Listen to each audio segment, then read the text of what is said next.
¿cómo sería una organización óptima Un equipo de claro, de un equipo de neurorehabilitación. Bien. neurorehabilitación? Lo primero es una derivación oportuna del paciente lo antes posible, ¿sí? Si es posible, como te digo, si está la posibilidad de consultar en el mismo hospital o sanatorio con el médico fisiatra para que haga la evaluación. El médico fisiatra básicamente se encarga de la evaluación del paciente, determina la funcionalidad que tiene, ¿sí?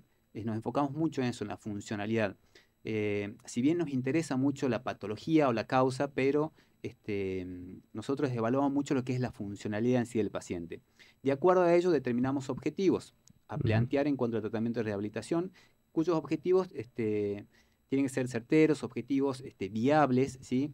Que puedan ser evaluables con el tiempo y que puedan progresar, digamos, em, de acuerdo a esos Son, objetivos, se indica un plan de tratamiento. El equipo de rehabilitación está conformado por muchas personas, muchos profesionales, desde el médico fisiatra, el kinesiólogo, fonoaudiólogo, terapeuta ocupacional, psicóloga, la trabajadora social. Los mismos secretarios también son muy importantes en el caso, en el servicio de rehabilitación en el cual trabajo, que son la puerta de entrada Mm. a los pacientes y a sus familiares. Y de acuerdo a la evaluación se indica un plan de tratamiento dependiendo de los requerimientos de cada paciente, ¿sí? Hay que tener en cuenta, yo siempre hago hincapié en esto, en los pacientes sobre todo, porque siempre lleva a confusión, como decía Humberto, el hecho de que cada persona o cada paciente es diferente. Y por más que tengamos la misma patología, no significa que la recuperación va a ser igual. Ha Ujú. pasado muchas veces de pacientes que han llegado y dicen, bueno, mi vecino tuvo lo mismo y ya está caminando.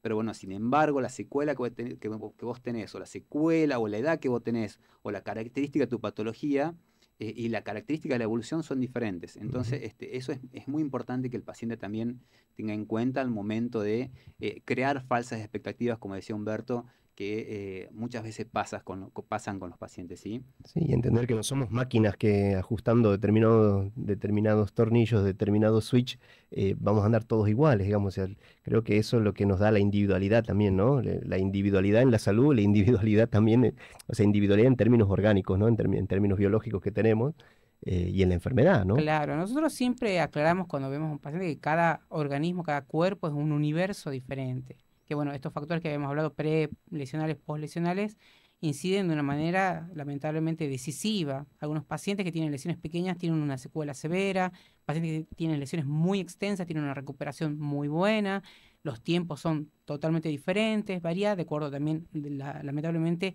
a la accesibilidad, a la rehabilitación. Eso depende mucho de, bueno, la cobertura de salud que tengan, el acceso a la salud.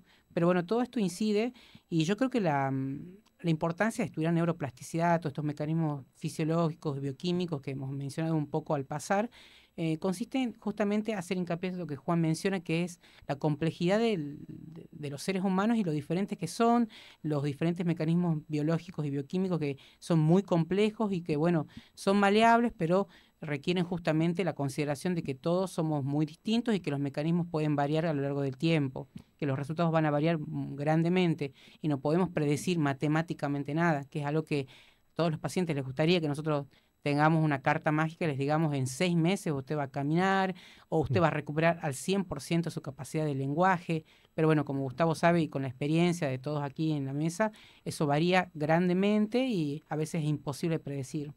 Claro, sí, sí, bueno, pero eso también creo que es un problema que tiene la medicina, ¿no? Durante muchos años la medicina busca o trata de ser predictiva Sí. en muchos aspectos y creo que eso también Eso es lo que de alguna forma también me gusta mucho de la carrera de Gustavo, digamos, de la especialidad de Gustavo, que es fisiatría, que bueno, han creado muchas escalas, muchísimas escalas, todo el tiempo les encantan las escalas a Sí. los fisiatras, para poder medir cosas que son muy subjetivas, el dolor, un síndrome medular, cosas que para nosotros los neurólogos son fenómenos a veces un poco mm, importantes, graves. Bueno, ellos los miden con escalas. El paciente tiene un dolor, tiene una paresis, tiene una espasticidad de determinada escala, Ashworth, FIM.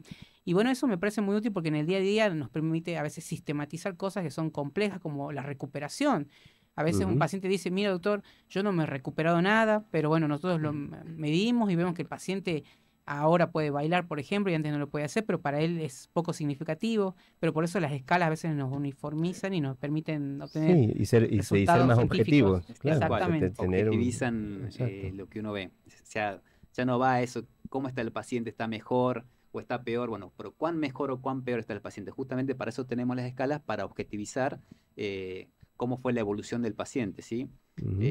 Tenemos diferentes escalas, por supuesto, y depende mucho de la patología, depende mucho de la edad, depende si es un niño, si es un adulto, adolescente. Entonces, eh, como dice Humberto, la verdad que las escalas han venido a este mundo a mejorar en general la evolución y también nos permite transmitir de manera objetiva al paciente y hacerle ver que a pesar de que ellos no ven una evolución favorable o a pesar de que ellos o los familiares quizás en su mente esperan algo más, al hacer ver las escalas y la evolución, ellos se percatan y ven realmente cómo han ido evolucionando, ¿sí? Entonces, bueno, es una manera objetiva, como decíamos, de ver la evolución de estos pacientes. Sí, te permite también tener un lenguaje común, ¿no? Tener un lenguaje Sí, común es entre muy los importante, colegas. por ejemplo, nosotros que somos de especialidades diferentes, no fisiatría y neurología, pero nos comunicamos con escalas y eso nos permite tener un lenguaje en común y también objetivar cosas. Por ahí, antes de las escalas, me imagino que había conflictos entre pares, decíamos, este paciente está peor, está mucho peor, poco peor, y ahora decimos Kendall y todos comprendemos que estamos, digamos, hablando de un mismo paciente. Ujú. Sí, me parece algo muy útil.